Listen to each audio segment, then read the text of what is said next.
ಎಲ್ಲರಿಗೂ ನಮಸ್ತೆ ಫ್ರೆಂಡ್ಸ್. ಈ ವಿಡಿಯೋದಲ್ಲಿ 7 ಏಪ್ರಿಲ್ 2026ರ ಪ್ರಚಲಿತ ವಿದ್ಯಮಾನಗಳ ಮಾಹಿತಿಯನ್ನು ನೋಡುವ. ಮೊದಲನೆಯ ಪ್ರಶ್ನೆಯು, ಇತ್ತೀಚೆಗೆ ಮಹಾರಾಷ್ಟ್ರ ಸರ್ಕಾರವು ಗ್ರಾಮೀಣ ಭಾಗದ ಜನರಿಗೆ ಗುಣಮಟ್ಟದ ಆರೋಗ್ಯ ಸೇವೆಗಳನ್ನು ಒದಗಿಸಲು ಮತ್ತು ಜಾಗೃತಿ ಮೂಡಿಸಲು ಪ್ರಾರಂಭಿಸಿರುವ ಅಭಿಯಾನದ ಹೆಸರೇನು? ಉತ್ತರ ಆಪ್ಷನ್ ಬಿ ಸರಿಯಾದ ಉತ್ತರ ಆಗಿರುತ್ತದೆ. ಮಾಘೆ ಗಾಂವ್ ಆರೋಗ್ಯ ಸಂಪನ್ನ ಗಾಂವ್ ಎನ್ನುವ ಯೋಜನೆಯನ್ನು ಅಥವಾ ಅಭಿಯಾನವನ್ನು ಇಲ್ಲಿ ಮಹಾರಾಷ್ಟ್ರ ಸರ್ಕಾರವು ಜಾರಿಗೆ ತಂದಿರುತ್ತದೆ. ಇಲ್ಲಿ ಮಾಘೆ ಗಾಂವ್ ಆರೋಗ್ಯ ಸಂಪನ್ನ ಗಾಂವ್ ಈ ಯೋಜನೆಯಡಿಯಲ್ಲಿ ಪ್ರತಿ ಪ್ರಾಥಮಿಕ ಆರೋಗ್ಯ ಕೇಂದ್ರಗಳಲ್ಲಿ ಉಚಿತವಾಗಿ ಇಸಿಜಿ ಮತ್ತು ಡಯಾಲಿಸಿಸ್ ಸೇವೆಗಳನ್ನು ನೀಡಲಾಗುತ್ತದೆ ಮತ್ತು ಗರ್ಭಕಂಠದ ಕ್ಯಾನ್ಸರ್ ತಡೆಗಟ್ಟಲು HPV ಲಸಿಕೆ ಅಭಿಯಾನಕ್ಕೂ ಇಲ್ಲಿ ಒತ್ತು ನೀಡಲಾಗಿರುತ್ತದೆ. ಇದನ್ನು ಇಲ್ಲಿ ಮಹಾರಾಷ್ಟ್ರದಲ್ಲಿ ಪ್ರಾರಂಭಿಸಲಾಗಿದೆ. ಮಹಾರಾಷ್ಟ್ರದ ಸಾರ್ವಜನಿಕ ಆರೋಗ್ಯ ಇಲಾಖೆಯು ಇದನ್ನು ಜಾರಿಗೆ ತಂದಿರುತ್ತದೆ. ಸೊ ಈ ಮಾಹಿತಿ ನೆನಪಿಟ್ಟುಕೊಳ್ಳಿ. ನೆಕ್ಸ್ಟ್ ಕ್ವಶನ್ ಅನ್ನು ನೋಡುವ.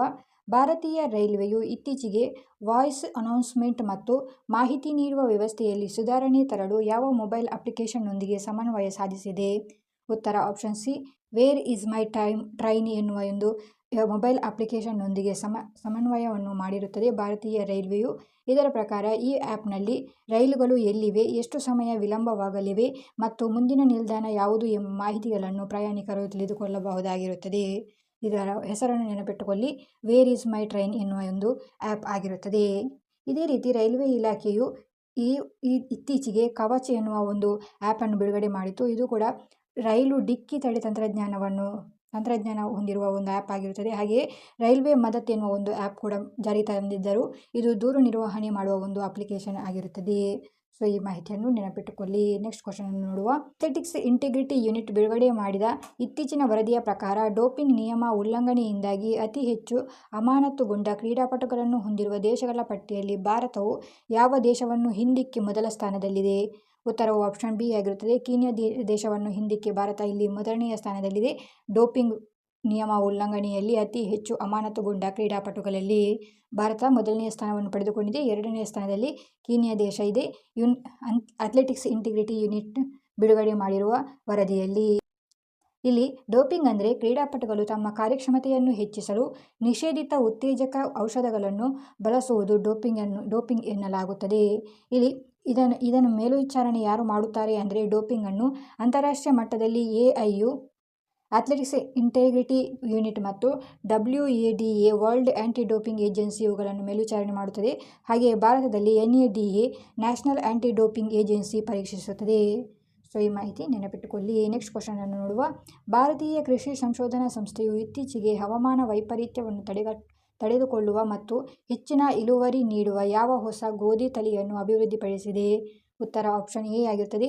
HD3385 ಎನ್ನುವ ಒಂದು ತಳಿಯನ್ನು ಅಭಿವೃದ್ಧಿಪಡಿಸಲಾಗಿರುತ್ತದೆ ಭಾರತೀಯ ಕೃಷಿ ಸಂಸ್ಥೆಯು. ಇಲ್ಲಿ ಈ HD3385 ಇದು ಗೋಧಿ ತಳಿಯು ಉಷ್ಣ ನಿರೋಧಕ ಗುಣವನ್ನು ಹೊಂದಿರುತ್ತದೆ. ಅಂದರೆ ಮಾರ್ಚ್ ತಿಂಗಳಲ್ಲಿ ಉಂಟಾಗುವ ಅಕಾಲಿಕ ತಾಪಮಾನ ಏರಿಕೆಯನ್ನು ಇದು ತಡೆದುಕೊಳ್ಳಬಹುದಾಗಿರುತ್ತದೆ. ಇದು ಬೇಗನೆ ಕಟಾವಿಗೆ ಬರುವ ತಳಿಯಾಗಿದ್ದು ಕಡಿಮೆ ಅವಧಿಯಲ್ಲಿ ಹೆಚ್ಚಿನ ಇಳುವರಿ ನೀಡುತ್ತದೆ. ಇದರ ಹೆಸರು ನೆನಪಿಟ್ಕೊಳ್ಳಿ, HD3385 ಗೋಧಿ ತಳಿಯಾಗಿರುತ್ತದೆ. ನೆಕ್ಸ್ಟ್ ಕ್ವಶನ್ ಅನ್ನು ನೋಡುವ.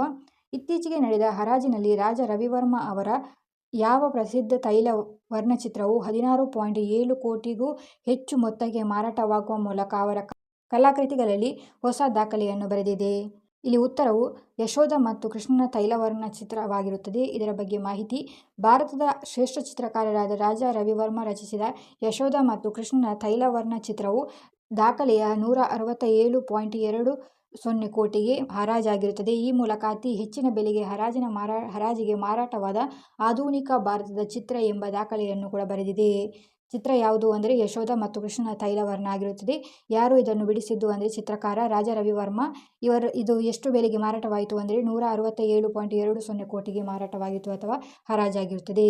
ಇಲ್ಲಿ ಮುಂಬೈನಲ್ಲಿ ಸ್ಯಾಪನ್ ಆರ್ಟ್ಸ್ ಸ್ಟ್ರಿಂಗ್ ಲೈವ್ ಹರಾಜಿನಲ್ಲಿ ಸಿರಮ್ ಇನ್ಸ್ಟಿಟ್ಯೂಟ್ ಆಫ್ ಇಂಡಿಯಾದ ವ್ಯವಸ್ಥಾಪಕ ನಿರ್ದೇಶಕರಾದ ಡಾಕ್ಟರ್ ಸೈರಸ್ ಎಸ್ ಪೂನಾವಾಲಾ ಅವರು ಈ ಕಲಾಕೃತಿಯನ್ನು ಖರೀದಿಸಿರುತ್ತಾರೆ.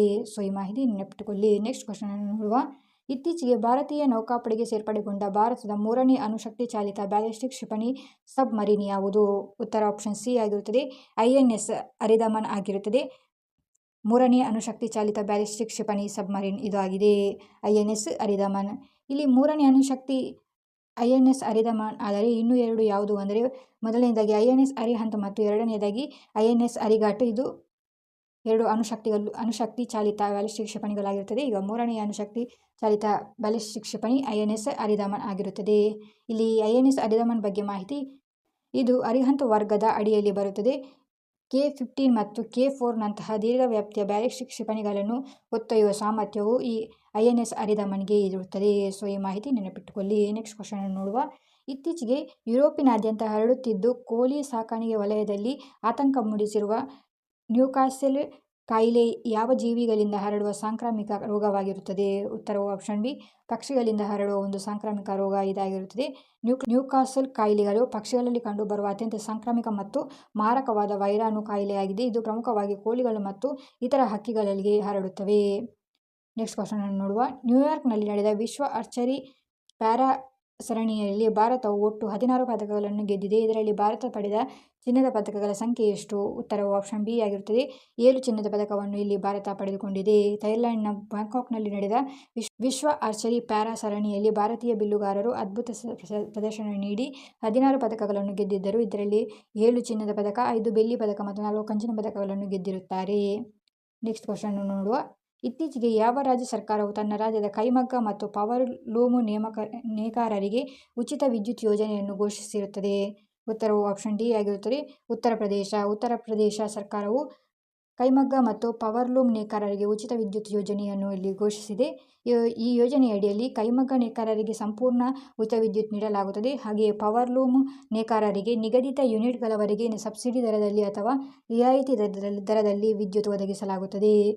ಇಲ್ಲಿ ನೇಕಾರರ ಅಭಿವೃದ್ಧಿಗಾಗಿ ಕೇಂದ್ರ ಸರ್ಕಾರವು PM ಮಿತ್ರ ಮತ್ತು ಮುದ್ರಾ ಯೋಜನೆಯ ಮೂಲಕ ಬೆಂಬಲವನ್ನು ನೀಡುತ್ತಿದೆ. ಈ ಮಾಹಿತಿಗಳು ನೆನಪಿಟ್ಟುಕೊಳ್ಳಿ. ನೆಕ್ಸ್ಟ್ ಕ್ವಶನ್ ಅನ್ನು ನೋಡುವ. ವಿಶ್ವ ಆರೋಗ್ಯ ದಿನದ ಅಂಗವಾಗಿ ಏಪ್ರಿಲ್ 2026ರಲ್ಲಿ ಒನ್ ಹೆಲ್ತ್ ಸಮ್ಮಿಟ್ ಅನ್ನು ಎಲ್ಲಿ ಆಯೋಜಿಸಲು ನಿರ್ಧರಿಸಲಾಗಿದೆ? ಉತ್ತರ ಆಪ್ಷನ್ ಬಿ, ಜಿನೀವಾ, ಸ್ವಿಟ್ಜರ್ಲೆಂಡ್ನಲ್ಲಿ ಆಯೋಜಿಸಲು ನಿರ್ಧರಿಸಲಾಗಿದೆ. ವಿಶ್ವ ಆರೋಗ್ಯ ದಿನವನ್ನು ಪ್ರತಿ ವರ್ಷ ಏಪ್ರಿಲ್ 7ರಂದೇ ಆಚರಿಸಲಾಗುತ್ತದೆ. ಈ ವರ್ಷ ಕೂಡ ಏಪ್ರಿಲ್ 7ರಂದೇ ಆಚರಿಸಲಾಯಿತು. ಇದರ ಅಂಗವಾಗಿ ವಿಶ್ವ ಆರೋಗ್ಯ ದಿನದ ಅಂಗವಾಗಿ ಒನ್ ಹೆಲ್ತ್ ಸಮ್ಮಿಟ್ ಅನ್ನು ಆಯೋಜಿಸಲಾಗುತ್ತಿದೆ. ಇದು ಜಿನೀವಾ, ಸ್ವಿಟ್ಜರ್ಲೆಂಡ್ನಲ್ಲಿ ಆಯೋಜಿಸಲಾಗುತ್ತದೆ. ಇಲ್ಲಿ ಒನ್ ಹೆಲ್ತ್ ಅಂದರೆ ಇದು ಮನುಷ್ಯರ ಆರೋಗ್ಯ, ಪ್ರಾಣಿಗಳ ಆರೋಗ್ಯ ಮತ್ತು ಪರಿಸರದ ಆರೋಗ್ಯ ಈ ಮೂರು ಒಂದಕ್ಕೊಂದು ಬೆಸೆದುಕೊಂಡಿವೆ ಎಂದು ಪರಿಕಲ್ಪನೆಯಾಗಿರುತ್ತದೆ. ನೆಕ್ಸ್ಟ್ ಕ್ವಶನ್ ಅನ್ನು ನೋಡುವ.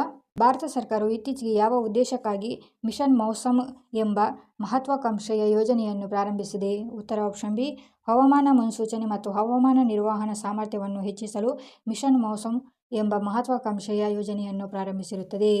ಇಲ್ಲಿ ಅತ್ಯಾಧುನಿಕ ರೇಡಾರ್ಗಳು, ಉಪಗ್ರಹಗಳು ಮತ್ತು ಸೂಪರ್ ಕಂಪ್ಯೂಟರ್ಗಳನ್ನು ಬಳಸಿಕೊಂಡು ನಿಖರವಾದ ಹವಾಮಾನ ಮುನ್ಸೂಚನೆಯನ್ನು ನೀಡುವುದು ಮಿಷನ್ ಮೌನ್ಸೂನ್ ಯೋಜನೆಯ ಒಂದು ಕಾರ್ಯ ಆಗಿರುತ್ತದೆ. ಈ ಯೋಜನೆಯಡಿಯಲ್ಲಿ ಪ್ರಮುಖವಾಗಿ ಭೂವಿಜ್ಞಾನ ಸಚಿವಾಲಯವು ಅನುಷ್ಠಾನಗೊಳಿಸಿರುತ್ತದೆ. ಸೊ ಈ ಮಾಹಿತಿ ನೆನಪಿಟ್ಟುಕೊಳ್ಳಿ. ನೆಕ್ಸ್ಟ್ ಕ್ವಶನ್ ನೋಡುವ.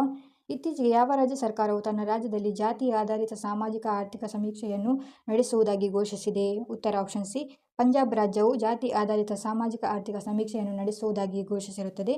ಇಲ್ಲಿ ಮೊದಲ ಬಾರಿಗೆ ಈ ಜಾತಿ ಆಧಾರಿತ ಸಮೀಕ್ಷೆಯನ್ನು ಪ್ರಾರಂಭಿಸಿದ್ದು ಬಿಹಾರ ರಾಜ್ಯ ಆಗಿರುತ್ತೆ.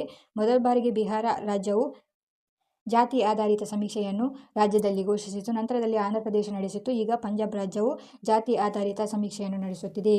ಇಲ್ಲಿ ಯಾಕೆ ಈ ಜಾತಿ ಆಧಾರಿತ ಸಮೀಕ್ಷೆಯನ್ನು ನಡೆಸುತ್ತಾರೆ ಅಂದರೆ ರಾಜ್ಯದ ವಿವಿಧ ಜಾತಿಗಳ ಸಾಮಾಜಿಕ ಮತ್ತು ಆರ್ಥಿಕ ಸ್ಥಿತಿಗತಿಗಳನ್ನು ನಿಖರವಾಗಿ ಅರಿಯುವುದಕ್ಕಾಗಿ ಜಾತಿ ಆಧಾರಿತ ಸಮೀಕ್ಷೆಯನ್ನು ನಡೆಸಲಾಗುತ್ತದೆ. ಸೊ ಇಲ್ಲಿ ಇದಾಗಿತ್ತು ಇವತ್ತಿನ ಕರೆಂಟ್ ಅಫೇರ್ಸ್. 7 ಏಪ್ರಿಲ್ 2026ರ ಕರೆಂಟ್ ಅಫೇರ್ಸ್.